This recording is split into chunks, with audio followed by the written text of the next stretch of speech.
জিম্বাবুয়ের বিপক্ষে সিরিজের শুরু থেকেই খেলবেন না সাকিব, এটা জানা গিয়েছিল আগেই। গত মঙ্গলবার দল ঘোষণার পর পরিষ্কার হয় বিষয়টি। তবে সিরিজ না খেলে ডিপিএল খেলবেন সাকিব, প্রধান নির্বাচকের এমন কথায় বিভিন্ন মহলে শুরু হয় কানাঘোষা, যার সবই অবান্তর বলে মন্তব্য করেছেন বিশ্বসেরা অলরাউন্ডার।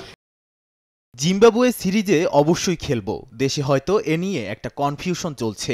সামাজিক যোগাযোগ মাধ্যমে এটা নিয়ে কথা চলছে যে আমি জিম্বাবুয়ে সিরিজে শুরু থেকে খেলবো না, ডিপিএল খেলবো। আসলে কোচ, অধিনায়ক সবার সঙ্গে আগে কথা বলে রেখেছিলাম। কোচ বলেছিলেন দুটো ম্যাচ খেললেই হবে। এরপর অধিনায়ক ও নির্বাচকদের সঙ্গে কথা বলি, তারা বলেছে দুটো না 3টা ম্যাচ খেলো, তাহলে আমাদের জন্য ভালো হয়। আমি বলেছি সমস্যা নেই, এটাই সিদ্ধান্ত হয়েছে, যেটা নিয়ে দেশে এত কনফিউশন দেখতে পাচ্ছি। খুবই অবান্তর আলোচনা। বিশ্বকাপ মিশন শুরুর আগে ঘরের মাঠে জিম্বাবুয়ের বিপক্ষে শেষ প্রস্তুতি নেবে বাংলাদেশ, তাই দল নিয়ে কাঁটা ছেঁড়ার শেষ অপশন এটাই। মূলত এজন্যই সাকিবকে বিশ্রামে রেখে দলের বিভিন্ন রকম কম্বিনেশন সেট করে দেখতে চায় টিম ম্যানেজমেন্ট। প্রথম 2 ম্যাচ না খেলার পেছনে এটাই বড় কারণ বলে ব্যাখ্যা করেছেন সাবেক অধিনায়ক। 1, 2, 3 ঢাকায় জমি জিতে নিন 100% ক্যাশব্যাক সহ 20 কোটি টাকার পুরস্কার।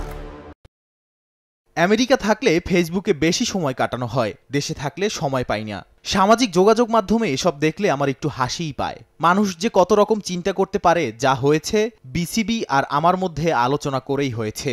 কারণ আমাদের অন্যান্য খেলোয়াড়দেরও দেখা জরুরি। বিভিন্ন ধরনের কম্বিনেশন তৈরি করতে হলে আমাদের কি অবস্থায় থাকতে হবে সে প্রস্তুতিটা নিতে পারি। আসলে এগুলো আলোচনার মাধ্যমেই হয়, আমার ইচ্ছা মতো হয় না।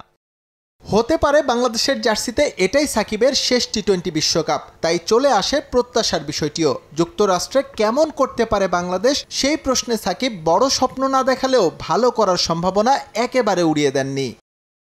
বিশ্বকাপ পাওয়ার মতো অবস্থায় আসছি কিনা এটা বলাটা একটু মুশকিল। তবে টি-20তে যে কেউ যে কাউকে হারাতে পারে, বড় ছোট দল নেই। আমাদের বিশ্বাসটা দরকার, ওই বিশ্বাসটা নিয়ে যদি খেলতে পারি আমরা ভালো করব।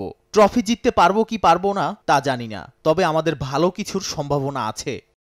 3 মে থেকে শুরু হবে জিম্বাবুয়ের বিপক্ষে 5 ম্যাচের টি-20 সিরিজ। প্রথম 2 ম্যাচ মিস করলেও সিরিজের তৃতীয় টি-20তে বাংলাদেশের হয়ে মাঠে নামবেন তিনি। এস এম ইকবাল, সময় সংবাদ।